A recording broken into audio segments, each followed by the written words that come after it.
నమస్తే. అప్పుడప్పుడు ఎందుకు కొరగానోడు గూడా మనకు సవాల్ ఇసురుతాడు. అంటారు గదా! డిక్కీ బలిసిన కోడి చికెన్ షాప్ ముందు తొడగొట్టిందని. అయితే సరిగ్గా 4 నెలల క్రితం బంగ్లాదేశ్ సైనికాధికారి ఒకడన్నాడు, మేము దలుచుకుంటే 4 గంటల్లో అసోం, కోల్‌కతాను స్వాధీనం చేసుకుంటామని. అయితే ఆ మాట అన్న తర్వాత కొద్ది రోజులకే బర్మాకు చెందిన ఆరాఖాన్ ఆర్మీ సేనలే ఆ భూభాగంలోకి చొచ్చుకొచ్చినియి. అంటే భారత్‌తో కయ్యానికి కాలుదువ్వుతున్న సమయంలోనే 3 వైపులా సర్జికల్ స్ట్రైక్స్ అనొచ్చు బంగ్లాదేశ్ మీద. సరే, బంగ్లాదేశ్ చికాకింకా సద్దుమణుగుతోందనుకుంటున్న సమయంలో మరొక ఇస్లామిక్ కంట్రీ పాకిస్తాన్ మొదలుపెట్టింది. సరే, మన సత్తా చూపినాం, మనమేంటో చూపినాం. అయినా సరే ఆ దుష్ట దేశం ప్రచారం చేస్తున్న అబద్ధాలన్నీ కూడా చూస్తున్నాం. ఇక పాకిస్తాన్‌కి అనుకూలంగా ఒకే ఒక దేశం ఎక్కువగా ఎగురుతుంది, టర్కీ. ఆ టర్కీకి కూడా గట్టి దెబ్బనే పడుతోంది, అన్ని విధాలా అనుభవిస్తోంది. అప్పుడు బంగ్లాదేశ్ లాగా. ఇంకోటి, నాడు బంగ్లాదేశ్ మన మీద డ్రోన్ల ప్రయోగం చేసింది. ఈశాన్య రాష్ట్రాల్లో, మేఘాలయలో, మిజోరాంలో బెరాక్టర్ డ్రోన్స్ అవన్నీ కూడా టర్కీ ఇచ్చినవే బంగ్లాదేశ్‌కి. మొన్న పాకిస్తాన్ మన మీద ప్రయోగించిన డ్రోన్స్ అన్నీ కూడా మనం ఎక్కడికక్కడ మన వాళ్ళు పేల్చేశారు కదా! వందల కొద్దీ డ్రోన్స్. కశ్మీర్ సరిహద్దులో, రాజస్థాన్ సరిహద్దులో, అంటే భారత్ పాక్ సరిహద్దు గల రాజస్థాన్, గుజరాత్, జమ్మూ కాశ్మీర్‌లో కూల్చేసిన వందలాది డ్రోన్‌లన్నీ కూడా టర్కీ ఇచ్చినవే. అంతకుముందు బంగ్లాదేశ్ కూడా తేజ్‌గావ్ ఎయిర్ బేస్ నుంచి వాటిని ఆపరేట్ చేస్తున్నట్టు మన ఐఏఎఫ్ గుర్తించింది ఆ డ్రోన్‌లని. ఇక పాకిస్తాన్‌కు సపోర్ట్ చేస్తూ పెద్ద ఎత్తున ఆయుధాలు సరఫరా చేస్తూ పాకిస్తాన్‌కి. ఎందుకంటే ప్రపంచ దేశాలన్నీ కూడా భారత్ వైపు నిలుస్తున్న టైంలో టర్కీ బలంగా నిలబడింది. అన్ని విధాల సహకారం చేస్తూ ఆయుధాలు, నగదు అన్ని రకాలుగా. అయినా సరే టర్కీని ఎక్కడికక్కడ దెబ్బ కొడుతున్నాం మనం. సరే, ఇక్కడ మన ప్రియతమ పార్టీకి, ఓ కుటుంబానికి, ఇక్కడి రాజులకు ఆ దేశం ఎంత ప్రేమనో ఇంకో వీడియో కూడా చేస్తున్నా. ఎందుకు చేయడు మరి? పాములకు పాలు పోసినాం. బంగ్లాదేశ్‌లో జరుగుతున్న అత్యాచారాలను అడ్డుకొని మనం తూర్పు పాకిస్తాన్‌ను బంగ్లాదేశ్ దేశంగా చేసినాం. వాడిప్పుడు మన మీదనే కాలు దువ్వుతున్నాడు. మొన్న కార్గో ఫ్లైట్ ఆయుధాలు తీసుకొని వచ్చిందంట అమెరికా నుంచి, సైనికాధికారులతో, సైన్యంతో. అంటే తర్వాతి థ్రెట్ బంగ్లాదేశే మనకి.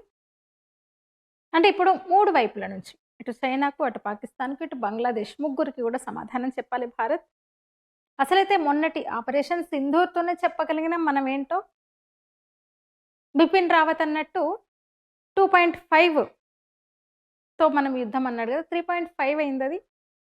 ఇక తాజాగా ఏమొచ్చినాయి కార్గోలో? ఆయుధాలు, సైనికులు. ఖచ్చితంగా అంతర్జాతీయ కుట్ర జరుగుతోందని చెప్పొచ్చు. మరి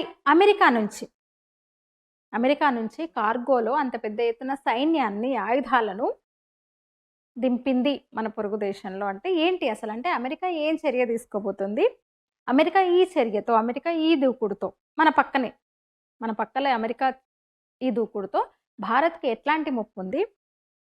ఎదుర్కోవడానికి భారత్ సిద్ధంగా ఉందా? అనేది ఈ వీడియోలో మనం మాట్లాడుకుందాం. ఎందుకంటే పహల్గామ్ ఘటన తర్వాత ఈ ఆపరేషన్ సింధూర్‌తో భారత్, పాక్ గురించే తప్ప ఈ వైపు సరిహద్దు శత్రు దేశమైన బంగ్లాదేశ్ గురించి మనం ఎక్కువ మాట్లాడుకోలేదు. మీడియా అసలే చెప్పలేదు. అంటే పెద్దగా ఫోకస్ చేయలేదు.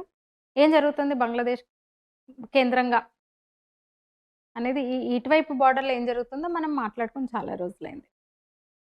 ఏం లేదు, ఇటువైపు అమెరికా, చైనా ఆధిపత్య పోరు మొదలైంది. మయన్మార్‌లో కూడా చైనా కారిడార్ నిర్మిస్తోంది. బర్మాలో అధికారంలో ఉన్న ఆర్మీ ప్రభుత్వానికి, వాళ్ళకి వ్యతిరేకంగా కొట్లాడుతున్న ఆరాఖాన్ ఆర్మీకి కూడా సపోర్ట్ చేస్తుంది ప్రాజెక్ట్ కోసం. అయితే ఇప్పుడు ఆ ప్రాజెక్టు నాపేందుకు? అంటే అక్కడ చైనా పెత్తనానికి, ఆధిక్యానికి అడ్డుకట్ట వేసేందుకు అమెరికా రంగంలోకి దిగుతోందనమాట. అందుకు ఆరాఖాన్ ఆర్మీకి సపోర్ట్ చేయనుంది. ఎందుకంటే చాలా ఏళ్లుగా ఆ ప్రాంతం మీద అమెరికా కన్నుబడింది. అంటే అంత కీలకం బర్మా అనేది. ఎందుకంటే విశాలమైన సీ కోస్ట్ ఉండడం. అందుకే అది ఇంపార్టెంట్ అయిపోయింది.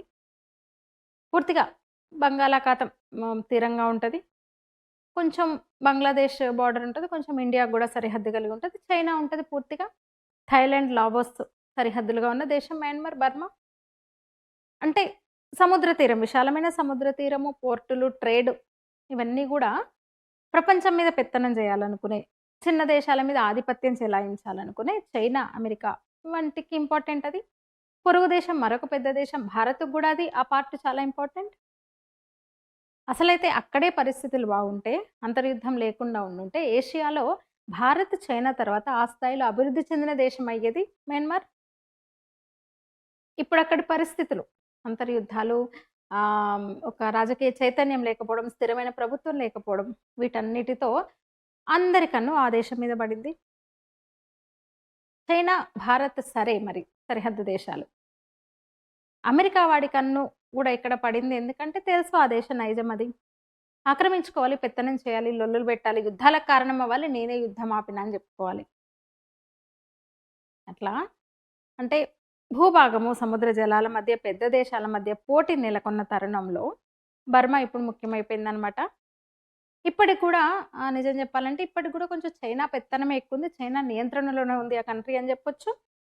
దక్షిణ చైనా సముద్ర జలాల్లో చైనా పెత్తనం గురించి అందరికీ తెలిసిందే. అందుకే కదా క్వాడ్ క్వాడ్ ఫార్మ్ అయింది. ఇక మన దేశానికి సంబంధించి భారత్‌లోని ఇతర ప్రాంతాల నుంచి ఈశాన్యంలోకి వెళ్ళే మార్గం సిలగురి కారిడార్, చికెన్ నెక్ అంటారు. దానివల్ల మియన్మార్ కూడా మనకు అంటే ఒక జియో పొలిటికల్‌గా మనకు కూడా ఇంపార్టెంట్. అక్కడ మనకు ఒక పోర్ట్ ఉంది. అయితే చైనానే ఎక్కువ ఇన్వెస్ట్ చేస్తూ వస్తుందక్కడ. ప్రాజెక్టులు, ఎస్‌ఈజెడ్‌లు, డీప్ వాటర్ పోర్ట్స్ కడుతున్నారక్కడ. ఇక ఎప్పటినుంచో దాని మీద కన్నేసిన, ఆ జలాల మీద, ఆ సముద్ర తీరం మీద కన్నేసిన అంటే బే ఆఫ్ బెంగాల్‌లో తిష్ట వేయాలని, బే ఆఫ్ బెంగాల్‌లో ఆధిపత్యం కోసం అమెరికా మన సహాయం కోరుతుంది చాలా ఏళ్లుగా. అయితే భారత్ నమ్మడం లేదు, సంధివ్వట్లేదని జెప్పొచ్చు. ఎందుకంటే ఆ 2 దేశాలు ఒకటైపోతాయేమోనన్న సందేహం మనకుంటది గదా! సరే ఇప్పుడు అమెరికాతో మనకు భారత్‌కి బాగుండొచ్చు గానీ, చైనా కన్నా మెరుగేం గాదు అమెరికా. 2 రెండే. అందుకే సమదూరం పాటిస్తుంది ఈ విషయంలో భారత్ అని జెప్పొచ్చు. ఎందుకంటే అమెరికా వాడికి తీరని కోరిక అది. నావల్ బేస్ అక్కడ ఏర్పాటు చేసుకోవడం.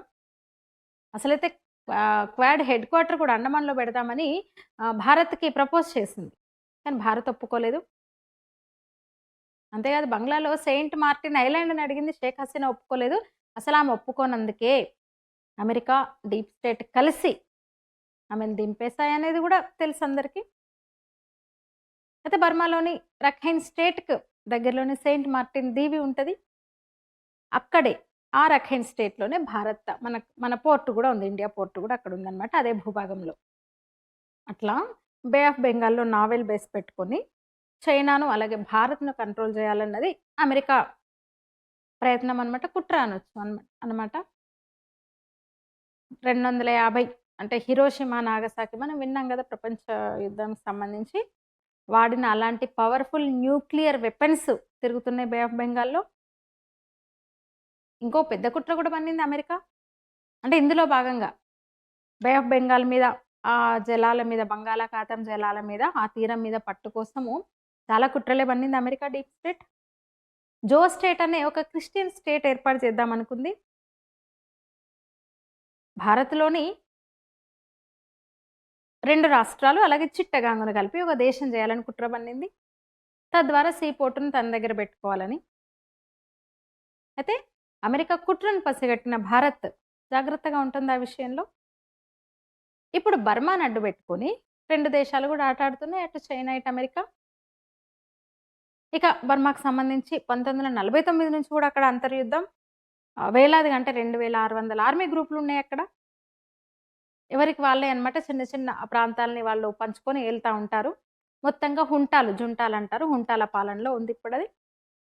దీంతో వాళ్ళ అనైక్యతను, అక్కడ అస్థిరతను అన్ని దేశాలు వాడుకుంటున్నాయి. బార్బార్ తెగ అనేది ముఖ్యమైనది. 68% బార్మార్ తెగ వాళ్ళే ఉంటారు. ఇప్పుడు జుంటాలని చెప్తాం గదా! ఇప్పుడు అధికారంలో ఉన్నది హుంటాలు. వాళ్ళు బార్మార్ తెగ వాళ్ళే. అట్లా విశాలమైన సముద్ర తీరము, అపారమైన ఖనిజ సంపద ఉన్నప్పటికీ, దేశంలో పరిస్థితులు సరిగా లేకపోవడంతో, బలహీన పరిస్థితులతో చైనా, అమెరికా దాని మీద కన్నేసినాయి. Special ఫోర్స్‌ని దింపినాయి మయన్మార్‌లో China, అమెరికాలు. ఇంకా చికెన్ నెక్ గురించి మనం చాలా మాట్లాడుకున్నాం కదా. అంటే ఈశాన్య రాష్ట్రాలు మిగతా భారతదేశంలోని ఇతర ప్రాంతాలతో అనుసంధానించేది ఈ చికెన్ నెక్.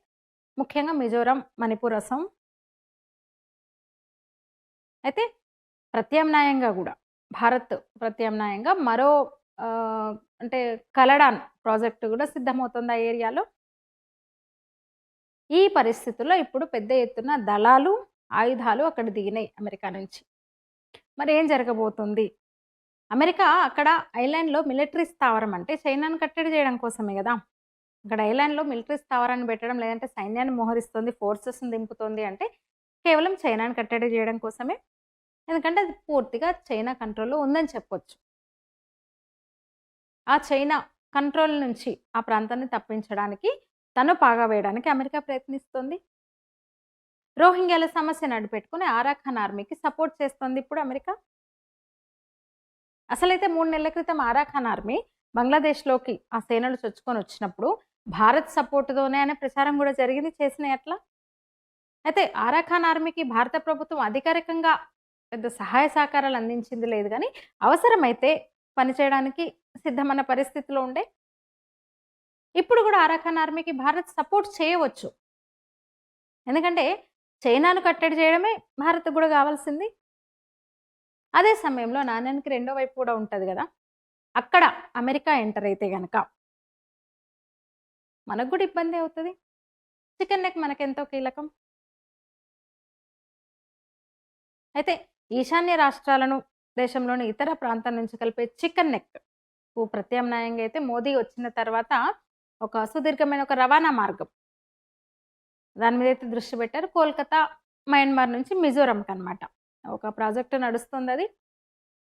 బర్మా మిలిటరీ సర్కార్‌తో, ఇటు ఆరాఖాన్ ఆర్మీతో రెండిటితోను భారత్ సఖ్యంగా ఉంటుంది. కారణం ఆ ప్రాజెక్ట్. అసలైతే ఎప్పుడో ప్రాజెక్ట్ పూర్తవ్వాలి. కోల్‌కతా నుంచి మిజోరం వరకు రోడ్ మార్గం. అంటే సముద్రము, నది, రోడ్డు అలా సాగుతదనమాట ప్రాజెక్టు. కలడాన్ ఎకనామిక్ కారిడార్ అంటున్నాం దాన్ని మనం. అయితే ఇప్పటికే పనులకు కొంచెం అంతరాయం కలుగుతుంది. మధ్య మధ్యలో పూర్తి స్థాయిలో అనుమతులు రాలేదు మియన్మార్ నుంచి. అయితే ఇప్పుడు అమెరికా వచ్చింది గనుక కాస్త ఇబ్బందేనని జెప్పొచ్చు. అంటే అమెరికా వచ్చిందంటే చైనాకు ఇబ్బందే, భారత్‌కు గూడా ఇబ్బందే. ఇంకొక మాట గూడా ఈ సందర్భంగా గుర్తు చేసుకోవాలి మనం. పాకిస్తాన్ మీద భారత్ దాడి చేస్తే ఈశాన్య రాష్ట్రాలను చైనా సహకారంతో స్వాధీనం చేసుకుంటామని యూనస్ చెంచాగాడు ఒకడన్నాడు. మళ్ళీ వెనక్కి తీసుకున్నాడనుకోండి ఆ మాట. అంటే బంగ్లాదేశ్ నుంచి మనకొక థ్రెట్ అయితే ఉంది. ఇటువైపు నుంచి గూడా. నిజంగా ఒక దిక్కుమాలిన దేశం అనొచ్చు. పాకిస్తాన్ కన్నా దిక్కుమాలిన దేశం. పాకిస్తాన్ కన్నా ఎక్కువ నష్టం బంగ్లాదేశ్ నుంచే మనకు. అంటే పాకిస్తాన్‌తో యుద్ధం లేకపోవచ్చు. పాకిస్తాన్‌లాగా యుద్ధం లేకపోవచ్చు. నేరుగా యుద్ధం లేదు గావచ్చు. కానీ లక్షల్లో, కోట్లల్లో చొరబాట్లు జరిగినాయి. 1971 తర్వాత టెర్రరిస్టులు, ముస్లింలు, రోహింగ్యాలు కోట్లాదిగా, కోట్ల మంది, కోట్లకు చేరింది ఆ సంఖ్య. కాందిశీకులొచ్చి మన వెస్ట్ బెంగాల్‌లో, బీహార్‌లో, హైదరాబాద్ వరకొచ్చారు.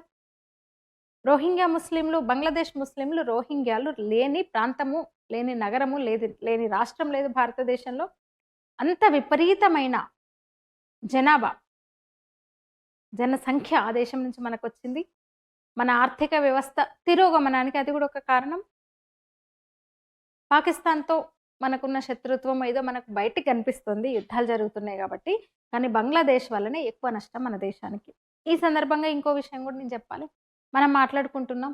పీఓకేని ఎందుకు వదలాల్సొచ్చింది ఇందిరాగాంధీ అనుకుంటున్నాం గదా! ఎందుకంటే పాకిస్తాన్‌తో యుద్ధం జేసి బంగ్లాదేశ్‌ని ఏర్పాటు చేసిన టైంలోనే పీఓకేని గూడా స్వాధీనం జేసుకుంటే పూర్తి కశ్మీర్‌ని స్వాధీనం జేసుకుంటే అయిపోయేది గదా! ఇందిరాగాంధీ ఎందుకట్లా జేసింది? ఇప్పటికీ అంతుబట్టని విషయం అది మనకి. ఇప్పటికీ అంతుబట్టని విషయం. మూర్ఖత్వమా? లేదా కావాలని చేసిందా కాంగ్రెస్ పార్టీనో, కాంగ్రెస్ ప్రభుత్వమో, ఇందిరాగాంధో, లేదా దూరదృష్టి లేనితనమా? వాళ్ళకి రాజకీయం తెలీదా నిజంగా? దేశం మీద భక్తి లేదా? కేవలం మైనారిటీ సంతుష్టీకరణ మాత్రమేనా? వీళ్ళ బుర్రలో అంత నిండిందా తెలీదు గానీ, అరే 1971లో మంచి అవకాశం మనకి. అదే టైంలో బంగ్లాదేశ్ విమోచన సమయంలోనే ఎందుకంటే 10,000 మంది సైనికులను కోల్పోయినాం మనం. అప్పుడే చర్చలు జరిపి చికెన్ నెక్‌ను గనక తీసుకొనుంటే అయిపోయేది గదా! కొంత భూభాగం వాళ్ళకిచ్చేసి ఆ దూరదృష్టే లేదు. ఇప్పుడు కష్టము. ఇప్పుడు ఆ పరిస్థితి లేదు. ఒక దేశ భౌగోళిక ప్రాంతాన్ని స్వాధీనం చేసుకోవడం అంటే చాలా కష్టం ఇప్పుడు. అందుకే ఆల్టర్‌నేట్‌గా రోడ్డు మార్గం ఏస్తున్నారు మోదీ వచ్చిన తర్వాత. ఎప్పటికైనా ఇబ్బందికర పరిస్థితే అవుతుండొచ్చని. అంత కీలకమైన ప్రాంతం గాబట్టే గదా! చైనా, అమెరికా గూడా కన్నేసినాయి దాని మీద. అంటే ఇండో పసిఫిక్ ఆధిపత్య పోరిప్పుడు అక్కడ నడుస్తోంది. అలాంటప్పుడు మనకు పూర్తి అనుకూల వాతావరణం మనకేం గాదని చెప్పలేము. జరుగుతున్నది పొరుగు దేశంలో. 2 అగ్రరాజ్యాలు మోహరిస్తున్నాయి అక్కడ మన పక్కన. అసలైతే సెయింట్ మార్టిన్ ఐలాండ్ కోసం అమెరికా కన్నేసింది ముందు. చైనాకి చెక్ పెట్టడమే లక్ష్యం. అట్లా బంగ్లాదేశ్, మియన్మార్ మీద ఆ ప్రాంతాలను గూడా కంట్రోల్ పెట్టుకునే అవకాశం కోసం జూస్తుంది అమెరికా. అసలైతే హసీనా వ్యతిరేకించిందప్పుడు. గత ప్రధాని షేక్ హసీనా అమెరికా మా దేశంలో కాలు పెట్టడానికి లేదని ఒప్పుకోలేదసలైతే. హసీనాని అందుకే దింపారు. యూనస్‌ని ఎక్కిచ్చిందే అమెరికా డీప్ స్టేట్ అని తెలుసు గదా! మరిప్పుడు యూనస్ ప్రధానిగా అమెరికా సేనల్ని రానిచ్చాడు మరి. మరి ఈ అమెరికా, చైనా వారితో ఏంటి మరి? మనకు ఎలాంటి ప్రయోజనాలున్నాయి, నష్టాలున్నాయి అంటే 2 ఉన్నాయి. ఇండో పసిఫిక్ వ్యూహం ద్వారా అంటే ఇండో పసిఫిక్ ప్రాంతంలో చైనా ప్రభావాన్ని సమతుల్యం జేయడానికి అమెరికా సహకరించొచ్చు డెఫినెట్‌గా భారత్‌కు. కారణం మయన్మార్‌లో చైనా ఓడరేవు అలాగే ఎకనామిక్ కారిడార్ గూడా ఇంకా పెద్ద ఎత్తున ప్రాజెక్ట్‌లు నిర్మిస్తోంది. అది భారత్‌కు ఆందోళనకరమైనవే. ఇప్పుడు అమెరికా జోక్యం జేసుకోవడం భారత్‌కు కొంతమేళ అనుకూల అంశం అని జెప్పొచ్చు. ఎందుకంటే చైనా ఆధిపత్యాన్ని తగ్గించే అవకాశం ఉంటది. అందువల్ల భారత్‌కు కొంత ప్రయోజనం అనుకూలం అని జెప్పొచ్చు. అయితే అమెరికా, చైనా జోక్యం వల్ల ఇబ్బంది గూడా ఉంటది. కారణం బర్మా మీద చైనా పెత్తనమే ఎక్కువ భారత్ కన్నా గూడా. అరాకాన్ ఆర్మీని నడిపిస్తున్నది చైనా అని మనం ఇందాకే చెప్పుకున్నాం గదా! ఇంకా అక్కడ రఖైన్ ప్రావిన్స్‌లో గనక పూర్తిగా చైనా నియంత్రణలోకి ఆ ప్రాంతం వస్తే, మన కలడాన్ ప్రాజెక్ట్‌కి పోటీగా మారొచ్చు. చైనా మరింత బలపడితే అది మనకి ఇబ్బందే అవుతది. తద్వారా భారత ఆర్థిక, భౌగోళిక, రాజకీయ ప్రయోజనాలకు కూడా అడ్డంకనే జెప్పొచ్చు. అయితే అమెరికా ఇప్పుడు జోక్యం చేసుకుంటుంది గనుక నేరుగా సేనల్ని ఇంకా మోహరించింది. చెప్తున్నారు కార్గోలు దిగినాయి, కార్గోలొచ్చినాయి. నిజమది. అయితే అమెరికా జోక్యం వల్ల మయన్మార్‌లో అరాకాన్ ఆర్మీ లేదా ఇతర గ్రూపులకు మద్దతిస్తూ లేదా ఆంక్షలు పెట్టడం లేదా ఒత్తిడి పెంచడం వల్ల ప్రాంతీయ అస్థిరత పెరిగే అవకాశం ఉంది. మన ప్రాజెక్టు దానివల్ల కూడా కలడాన్ ప్రాజెక్టు ఆలస్యం కావచ్చు. ఖర్చులు పెరుగుతాయి. అంటే అదనంగా అమెరికా ఆంక్షలు మయన్మార్ ఆర్థిక వ్యవస్థను బలహీనపరిస్తే భారత్‌కు వాణిజ్య అవకాశాలు తగ్గుతాయి పూర్తిగా. ఇక అమెరికా, చైనా వాణిజ్య యుద్ధం పరోక్షంగా భారత్ మీద పడతది. 2 రకాలుగా పడతది. అంటే ప్రయోజనాలున్నాయి, నష్టాలు గూడా ఉన్నాయి. భారత ఎగుమతులు ముఖ్యంగా ఎలక్ట్రానిక్స్, ఫార్మా, జౌళి రంగాల్లో అమెరికా మార్కెట్‌లో అవకాశాలు పెరగొచ్చు భారత్‌కి. అదే సమయంలో మయన్మార్‌లో అస్థిరత ఏర్పడితే అవకాశాలు పరిమితం అవ్వచ్చు. ఎందుకంటే ఆ ప్రాంతం భారత్‌కు వాణిజ్య మార్గంగా కీలకం మరి. అయితే భారత్ ఈ విషయంలో గూడా చాలా తెలివిగా, వ్యూహాత్మకంగానే ఉంటుందని జెప్పొచ్చు. బర్మాలో గూడా సైనిక ప్రభుత్వంతో సహకారం కొనసాగిస్తూనే ఆరాఖాన్ ఆర్మీ వంటి సమూహాలతో గూడా పరోక్షంగా లేదా దౌత్యపరంగా గూడా మంచి సంబంధాలే కొనసాగిస్తోంది భారత్. కొనసాగించాల్సి ఉంటుంది తర్వాత గూడా. ఇక అమెరికా, చైనా మయన్మార్‌లో కొట్టుకుంటూ ముఖ్యంగా రఖైన్ స్టేట్‌లో ఆధిపత్యం కోసం కొట్టుకునే తరుణంలో అక్కడున్న కారిడార్‌లలో, ప్రాజెక్టుల్లో జోక్యం చేసుకోవడం వల్ల భారత్ ప్రయోజనాలకు కూడా ఇబ్బందులు తలెత్తే అవకాశం ఉంది. కల్డాన్ ప్రాజెక్టే ముఖ్యంగా అదే అక్కడ. ప్రాజెక్టు భద్రత, అలాగే భారతదేశంలోని సరిహద్దు ప్రాంతాల స్థిరత్వం విషయంలో గూడా ఇబ్బందవుతది. అసలైతే భారతే పూనుకొని రఖైన్ వేరే దేశం జేసి, బంగ్లాదేశ్ నుంచి చిట్టగాన్ను తీసుకుంటే, కలిపేస్తే బే ఆఫ్ బెంగాల్ మరింత క్లోజ్ అయ్యేది మనకి. సీ కోస్ట్ మనదయ్యేది. ఇప్పటికైనా నిజంగా భారత్ తలుచుకుంటే ఆ పనైతది. అనుకున్నాం గూడా మనం అమెరికా సహకారంతో భారత్ అదే జేయబోతుంది. ట్రంప్ వచ్చిన తర్వాత జరిగేది అదే అని మనం అనుకున్నాము. దాని మీద గూడా నేను గతంలో ఒక సుదీర్ఘంగా వీడియో గూడా చేశాను. ఇప్పుడు అమెరికా సీరియస్‌గా జోక్యం చేసుకుంటోంది. చూడాలి మరి. అలాగని అమెరికాను గూడా పూర్తిగా నమ్మడానికి ఏం లేదు. ఎవరిని నమ్మడానికి లేదు భారత్ ఈ సమయంలో. సొంత బలాన్ని పెంచుకోవాల్సిందే. ఎందుకంటే ముఖ్యంగా ఆ 2 దేశాలు దుష్ట దేశాలే. ఈ వీడియో మీద మీ అభిప్రాయాన్ని తెలియజేయండి. లైక్ చేయండి, షేర్ చేయండి, ఛానల్‌ని సబ్స్క్రైబ్ చేయండి. ధన్యవాదాలు.